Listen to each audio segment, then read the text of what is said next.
Morning Malacanang Press Corps. Welcome sa Mindanao Hour, Bangon Marawi. Today we have Presidential Spokesperson Ernesto Abella. Good morning, sir. Morning. To give us updates on the Marawi situation, we have ASEC Christopher James Purisima, Deputy Administrator for Administration of the Office of Civil Defense. ASEC Purisima. Thank you, Spokesperson Abella. Good morning, ladies and gentlemen of the Malacanang Press Corps. Here are the updates from your Task Force Bangon Marawi. A Bangon Marawi Youth Leadership Camp organized by the Provincial Government of Lanao del Sur, Provincial DRRM Office, Project OGOP, AFP, and PNP is being held in Mindanao State University, Marawi City. Around 80 youth leaders from the evacuation centers in Lanao del Norte, Lanao del Sur, and Iligan City registered for the Youth Leadership Camp, which focuses on environmental leadership, peace education, and community building activities. On relief assistance and cash for work program, the total assistance for the IDPs thus far amounts to 3.35 billion pesos through the Department of Social Welfare and Development. Relief assistance includes family food packs, kitchen kits, hygiene kits, sleeping kits, and drinking water kits distributed to our IDPs. Various sectors continue to help the IDPs through relief operations and medical assistance. Last Saturday, Caritas Internationalis, in coordination with the Iligan City Social Welfare and Development Office, donated food packs, kitchenware, and hygiene kits to 3,000 families in affected areas. The group was joined by Maranao medical students of MSU, who provided medical assistance to our IDPs. On housing, the National Housing Authority is set to propose for construction four low-rise buildings in Marawi City with 60 condo-type units per building. It will be constructed at the same time as the permanent shelters, and this housing option aims to assist Marawi City Hall employees, teachers, and other employees, and will be offered at an affordable price. During the Housing Subcommittee meeting last September 21 in Iligan City, Task Force Bangon Marawi Executive Director Undersecretary Cesar Llano provided a directive to expedite the completion of the transitional shelter site. On post-conflict needs assessment, the PCNA is ongoing in the outlying areas of Marawi City and other affected localities. Fieldwork findings for the Human Recovery Needs Assessment, or HRNA, have been consolidated. Initial analysis and recommendations on strategic interventions and policies were part of the report presented to the task force. During the Human Recovery Needs Assessment, assessment teams gathered the following data: demographic profile of the IDPs, their viewpoints on disaster preparedness, response, and emergency situations, experiences on relief and early recovery interventions by the government and other community stakeholders, recommendations on housing construction, and recommendations on employment and livelihood. Members of the community who were interviewed were mostly the head of the family, women, and children. A damage and losses assessment, or what we call DALA, as part of the PCNA will proceed once the AFP has declared the areas in Marawi City cleared. Those are the updates I have for you. Thank you. Questions? MPC questions for Bangon Marawi? Rose Novenario. Good afternoon. Good morning. Good morning, sir. Last week po, na during the weekend, na may binulgar po si Presidente na Lanao del Sur drug matrix po na may nagpupondo raw po ng maote terrorism yung mga drug lords. Doon po ba sa Task Force Bangon Marawi, magiging bahagi po ba ng pagbabangon yung anti-drug campaign sa mga IDPs, pagbalik po nila sa komunidad o habang naroon po ba sila sa evacuation center, ay nagkakaroon po tayo na anti-drug awareness po sa mga IDPs? Yes, kasama yan, no? In fact, because ang tasking naman ang mandato ng Task Force Bangon Marawi ay hindi lamang to rebuild the community or the buildings, but to rebuild the lives of the IDPs and their families, no? So this is really a rebuilding of communities, and therefore kasama diyan yung human aspect. At kung kasama naman yan sa Human Recovery Needs Assessment. Kung meron tayong assessment na kailangan nating patatagin ng ating anti-drug campaign doon sa area, gagawin natin yon. Meron ding Peace and Order Subcommittee ang Task Force Bangon Marawi na in charge din sa pagtitingin sa security situation at kasama yan syempre sa kailangan nating tignan. So kukuha tayo ng information on the ground kung ito ba'y laganap. Syempre iba yung financing aspect dahil yan hindi yan covered sa task force, no. But pagdating sa epekto ng illegal drugs sa area, yan rin ay tatalakayin ng task force dahil comprehensive naman ang rehabilitation and recovery na gagawin natin sa Marawi. Thank you. MPC question? Pia Gutierrez? Sir, tungkol dun sa pinopropose na residential building, saan po itatayo ito, sir, and how much kaya per unit? Well, itatayo ito within Marawi City, no. For that, although ito pa ay nasa broad stages pa lang, no. Hindi pa talaga to definite in terms of the specifications. Pero very affordable. Ang intindi natin, if I'm not mistaken, ang tinitingnan na amount is around 1,000 per month peso. Hindi ito magiging libre. As I understand it, hindi natin itong kayang ibigay na libre sa ating mga employees, particularly ng Marawi City. Pero titignan natin yung pinaka-affordable price. Ito ngayon, siyempre marami tayong options na tinitignan, no? And it's still very early. Pero isasabay ito sa pagtatayo ng ating permanent shelters. Bakit, sir, nagtataka lang po kayo, why not instead of yung mga standalone na units, buildings na po ang pinag-uusapan natin dito, sir? Kasi depende yan. Kasi again, number one, hindi pa tayo nakakapasok talaga dun sa ground zero. Wala pa talagang comprehensive assessment doon. Dahil meron tayong methodology for the post-conflict needs assessment. Pag nakita natin na kayang patayuan ng mga standalone structures, this will adjust accordingly. At kung kaya ng patayuan ng permanent shelters na hindi buildings, or permanent structures na hindi building, siyempre ganun ang gagawin natin.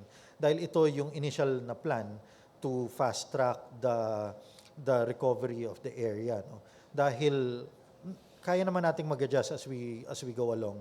Depende rin talaga ito sa post-conflict needs assessment. Thank you, sir. MPC? No question? Rose, you have follow-up question? Okay, Lanesca? Good morning, sir.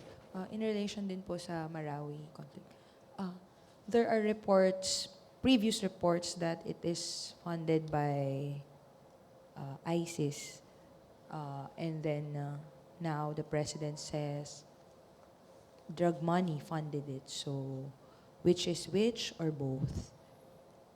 I have no How do information on we that, and reconcile it? that is beyond the information I have. Yeah. Thank you, Okay, sir. MPC, no more question about Bangon Marawi. Pia, you have question about Bangon Marawi? Wala na. Other issue?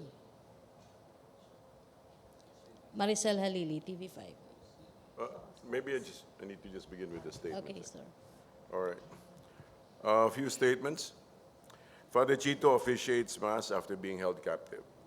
Father Teresito Soganov, or better known as Father Chito, officiated a Mass for the first time on September 24, 2017, after being held hostage by the Maute terrorist group for almost 4 months.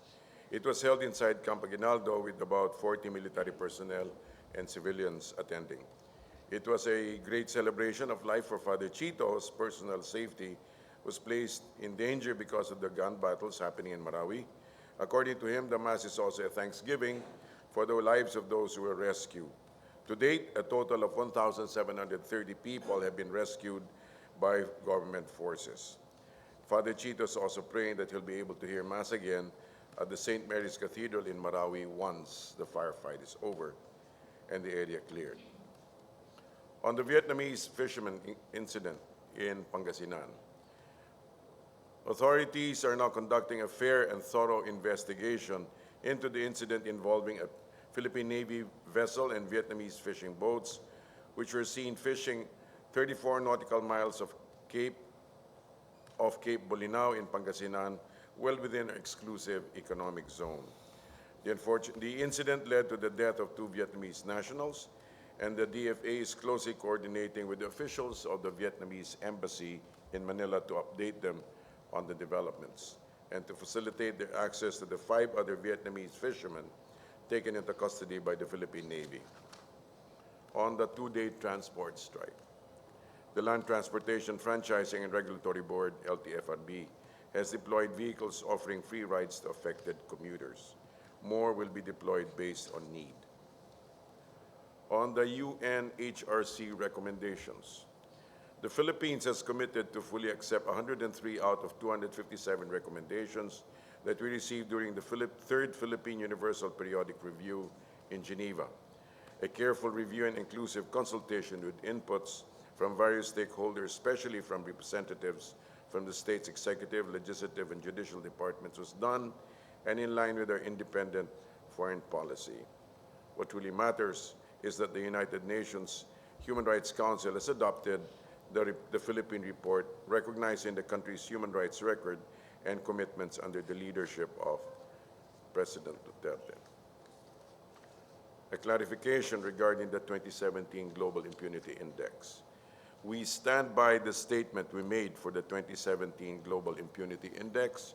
However, we call on everyone to exercise prudence in attributing data results which did not happen or occur during the present administration.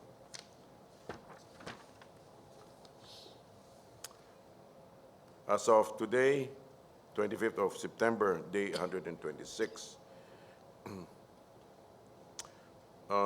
terrorist victims, LTG members killed 695, civilians killed 47.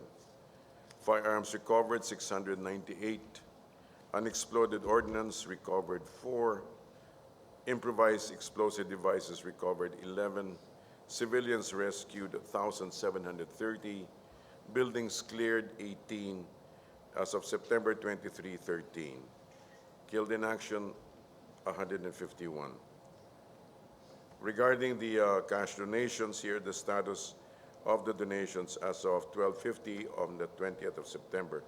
Marawi AFP casualty stands at 81,060,578 and 23 centavos.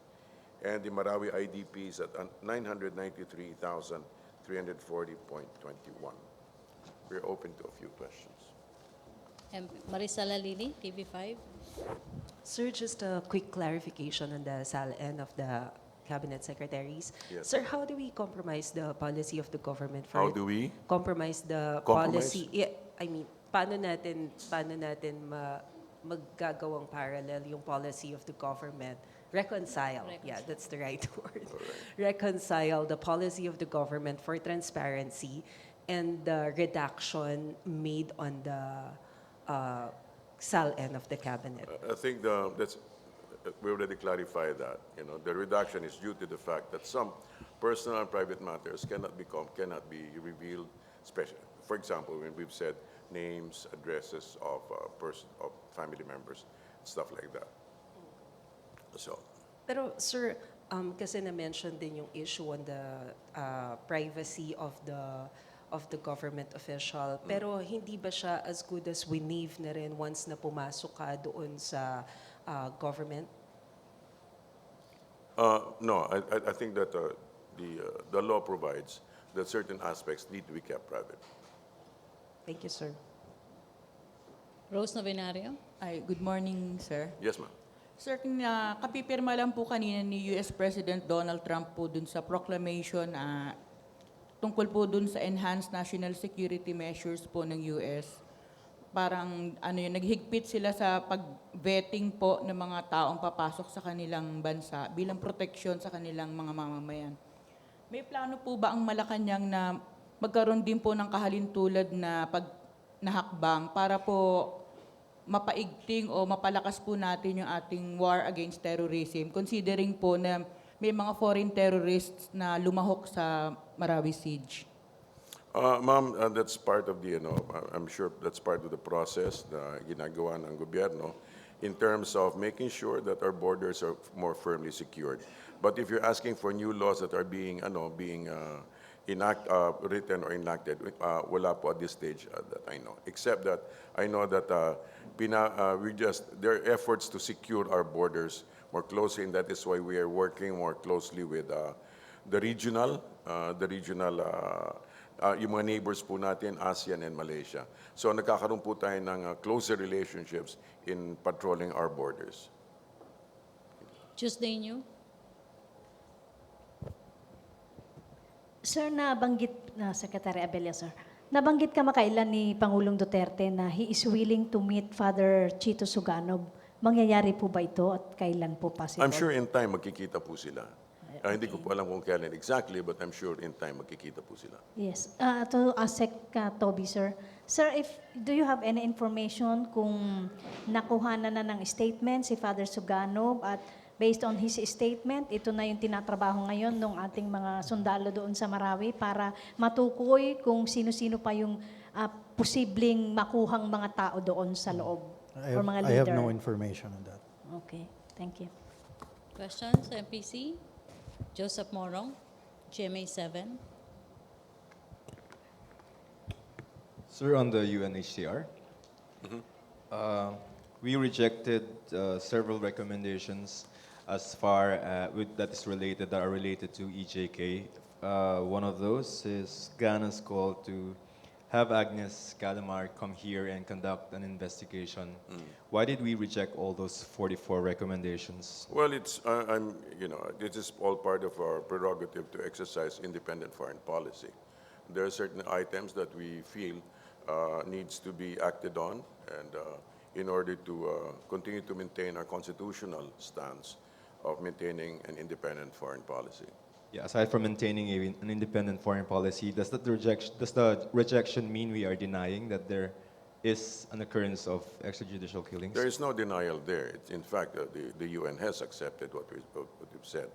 However, it's just that we maintain that there are certain parameters that need not be infringed upon.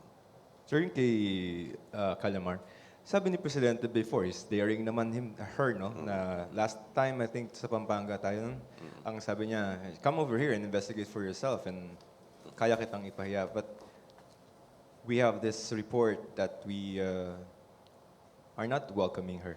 Paano yun, sir? Well, I'm sure that the finer details of that matter can be answered by DFA, no? However, as the President has also has expressed again and again, is even willing to host a contingent from the United Nations to be able to set up shop in the Philippines. Paano, sir, yun? We did not adopt that request from Ghana, but we have a standing desire by the President to have set up a office here, and then for her to come with conditions, of course, no? Sabi ni Presidente, maintain niya yun. How do you balance it? I'm sure that from the President's perspective, that her presence here would be, not her, the office of the, if they set up here, would be a welcome addition, would be a welcome development. Sir, just related to EJK, there's a petition, I think, on Friday that was filed by several lawyers to Supreme Court. It's a petition from Mandamus. It's something that, one of those actions that the petitions seek is to open the investigations of EJKs to public scrutiny. Ang sinasabi nila dun, sir, may mga data that were nakalagay doon na may mga in-investigate na mga EJKs, but as to what happened to those investigations, hindi pa disclose. So in effect, it's calling on the government to disclose investigations into EJK. What's your comment on this? That should be a matter directly answerable by the DOJ. Yun muna, sir. Thank you. That's it? Question? For my part, May, sir, may follow-up lang, sir. Um, kung hindi si Agnes, open ang Philippines to have yung representative nila, basta hindi daw po ba si Agnes Calamard? Hindi ko po masasabi yan. Ang sinabi ko lang is ang presidente, inimbita niya ang United Nations na mag-set up the opisina rito. Okay, questions? Pia Gutierrez. Sir, follow-up lang po dun sa itinanong kanina regarding yung pinalabas na matrix ni President Duterte. Opo. He said, basically dun sa matrix na drug money from local government officials funded Marawi siege. Saan po pumapasok doon, sir, ang ISIS? At kasama din po ba doon yung funding o yung, gaya po ng tanong kanina, both? Magkaiwal. I cannot hazard, but ang sinasabi po nung presidente, yung narco-politics, doon umiikot yun. There's where they, in a sense, the politicians abet the actual trade, which eventually goes back to, and the trade also is directly related to the local terrorist groups. Apparently, they're all in cahoots regarding the matter. But regarding yung overall funding po doon, wala pa po ba tayong na-establish na connection between ISIS and the Maute group? I'm not, that's not my purview to say exactly. Okay. Pero the President is not saying na walang kinalaman ng ISIS doon sa funding doon sa Maute group, sir. Let's put it this way. I suppose there's multiple streams of income coming in. Okay, okay, thank you. Okay, Lenesca? Sir, going back to my question po kanina. Yung follow-up din po kay Pia. So, Yes, ma'am. having said na multiple streams, so it That's could just, be again, ISIS and That's just, in a Drug sense, money? an assumption, that is an assumption. okay. So That's not a sir, categorical statement, It, since she was saying, could it be possible? Then I said, it's also possible that there are multiple streams of income coming in. okay, sir. So, about yung second question ko po, about ma'am. Sir Sasalin, you mentioned about privacy Yes, ma'am. as the main concern, but some of the items redacted also include description of real properties, kung anong nature. Kasama po yan sa privacy description.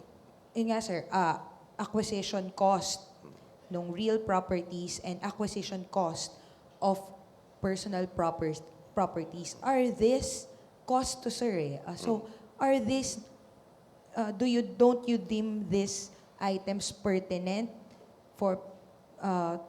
to public, important for public disclosure, since Apparently, this shows the wealth of the public official. So SALN is there for us to gauge if your wealth is not proportionate to your income as a government official. So without these figures of without these amounts on real properties and personal properties, how would the public know that what government officials earn is are within their salaries, are not coming from corruption? Ma'am, as far as the reduction is concerned, it assumes that it simply assumes that certain items are held private, and that the actual summarized amounts are given. So, and that is the wisdom of the law that surrounds it. So, sir, the summary amount would I think be that's- sufficient. Yes, Wha- that is deemed sufficient by the law. Sir, considering what happened before with Chief Justice Corona, he was impeached over misdeclarations in his SALN, and the argument there is that he's the Chief Justice, so he should follow the law to the letter. So, why is that instead of being more open, it's like being more restrictive without don't you think it's more restrictive now No, with it's the not- lack of these amounts? It's with the non-entry of the amounts of the wealth. So what is so Ma'am, we can- dangerous about disclosing the amount of the wealth? Again, I go back to the argument, to the reason given behind, that certain items need to be kept private. However, the full disclosure has been made regarding the summarized amounts. And so from there, if indeed there is an investigation that needs to be done, then it can be followed through. Okay, thank you. If these things are deemed suspect. Okay. However, so in other words, you can actually make, these disclosures are not meant to be the total disclosure of the thing. In other words, if investigations need to be done, it may be done. Okay, thank you. Abiru, Sunstar. Hi, sir. May we know the government's next move following the, President Duterte's release of drug matrix? Ano po yung plano nyo sa mga na-mention po dun sa drug matrix? Kakasuhan niyo po ba? I'm sure that the president has a plan in mind, and let us wait for the next developments regarding the matter. However, the president, I'm sure, we can all trust that the president will, not just the president, but the whole force of government will be exercised in order to make sure that his campaign promises regarding drugs and corruption and crime will be addressed. Okay, thank you. Follow-up matrix, Joseph Morong. Sir, help us understand, no? Before the Marawi crisis happened, sinabi ni Presidente in one of his speeches, dark clouds are looming, and he was referring to ISIS coming into the Philippines to set up a caliphate. Yes. Now he's saying it's the drug lords that are funding or that have funded the Marawi siege. If, assuming the logic of the president, if the drug lords are indeed funding the Marawi crisis, nag-uusap yung mga drug lords and the terrorists, international terrorists? Come again? Nag-uusap po yung mga drug lords dito sa Pilipinas and the international terrorist who's helping the Maute group? What's the point of the question? Because if you're saying na now it's the drug money that has funded the Yes. Marawi siege, when the president said before, More clearly- specifically, I think it should be, we should say not just drug money, it's not narco-politics. In other words, local politicians, even apparently down to the local level, are all participating in abetting the trade. And in abetting the drug trade, which is closely related to it. Apparently, it's a circuitous loop. With government, drugs, terror groups. So it's in a sense they're all apparently part of this loop. So, sir, how is the drug lord helping the Maute terrorists? Parang, I'm trying to understand the logic of the president here, no? If he's saying it's a drug war now. Kung halimbawa, sir, that the drug money is funding the terrorist activities in Marawi, paano makaka-benefit yung mga drug lords by helping the terrorists? Okay, I cannot give you the specifics regarding that matter, but the assumption is that this is without excluding external funding, but part of the local funding to buy equipment, food, and stuff like that is provided by the sale of local drugs, by the local sale of drugs, and which can only be done if by being abetted by the local politicians. Rose Venaria. Ay, good morning, Elise, sir. Yes, ma'am. Sir, yung ano po kasi, yung dati pong mga intelligence reports regarding po sa Abu Sayyaf group na connection nila sa drug syndicate, hindi po ba si Isnilon Hapilon as the ASG leader at emir po ng ISIS dito sa Southeast Asia, yun po ba yung connection ng drug lords, ng drug traffickers, dun po sa terrorism, yun po yung pagkakadeklara po kay Isnilon Hapilon as the emir of ISIS in Southeast Asia. Kasi po yung ASG, previous intel reports po konektado raw po sa drug syndicates. Pinopondohan din po ng drug syndicates. At yung ASG members daw po ay mga drug dependents or drug addicts din. Kaya nila nagagawa yung mga karumal-dumal nilang pagpatay dun sa kanilang mga bihag. Palagay po ba ninyo, yun po ang naging tuntungan ng presidente sa kanyang paghahayag ng koneksyon ng terorismo at drug syndicate? Ang pagkakaalam ko lang po is this, nung nilabas niya yung I think the key thing to understand is that the president, yung nilabas na listahan na yon is specifically connects local politics or local politicians to the whole drug trade. So yun po ang mahalaga. You don't need to go back all the way to the ASG and all that. Pero yun pong kanyang listahan at this stage, ang sinasabi ko lang ang malinaw sa akin, ang malinaw po sa listahan na yon is that konektado ang local politicians. Kaya hindi ba lagi yung sinasabi narco-politics, narco-politics. Yun po ang idinidiin niya lagi. O yun nga po, yung ASG kasi si Isnilon Hapilon. Hindi po yung ASG, yung mga local na mga Oo nga, ibig ko pong sabihin kasi, di ba nag-join force daw po yung ASG at saka Maute, di ba yun yung sinasabi ng presidente ng ilang beses na. So kung yung ASG ay konektado sa drug syndicates, so hindi po ba malayong kaya sila nagkaroon ng koneksyon sa mga narco-politicians, yung Maute, dahil po dun sa koneksyon nila sa ASG. Yun po yung aking punto. Probably so. Okay. No, but the point is, medyo masalimot yung explanation niya. It's kind of circuitous. But the point is, the whole exercise in revealing that was simply to just say that, to reveal that the names actually of certain actually local politicians at the local level na kasali sila dyan. Okay? Okay, last questions. Other issue? Lanesca. Ano na? Oo nga, tapos na yan. Last na po from my answer.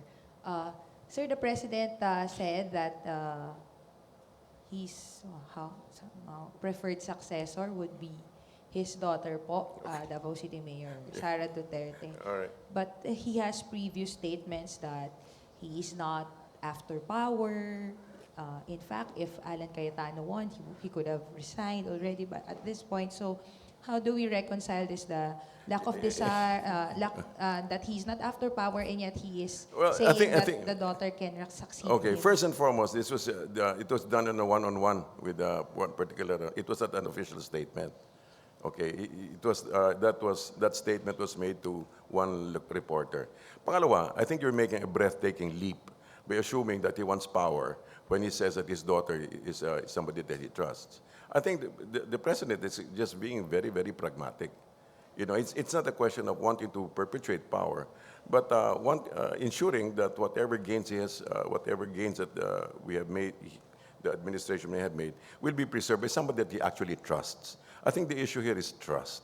The issue here is that he trusts the capability of Sara. At this stage, that is his statement. Okay, yun ang statement niya. Na nakita niyo yung capacity, capability, puso, intention ni Sara Duterte. I think you have to consider her as an independent personality, not just his daughter. Para bang she is an effective person and mayor and politician who happens to be his daughter. So it's not a question of wanting to perpetuate power. So, you know, I think there's a huge difference between the two. Okay, thank you. Thank you. sir. Thank you. Thank you, Malacanang Press Corps. Thank you, Presidential Spokesperson Ernesto Abella. Thank you, Office of Civil Defense Assistant Secretary James Purisima. Back to our main studio sa Radyo Pilipinas and PTV.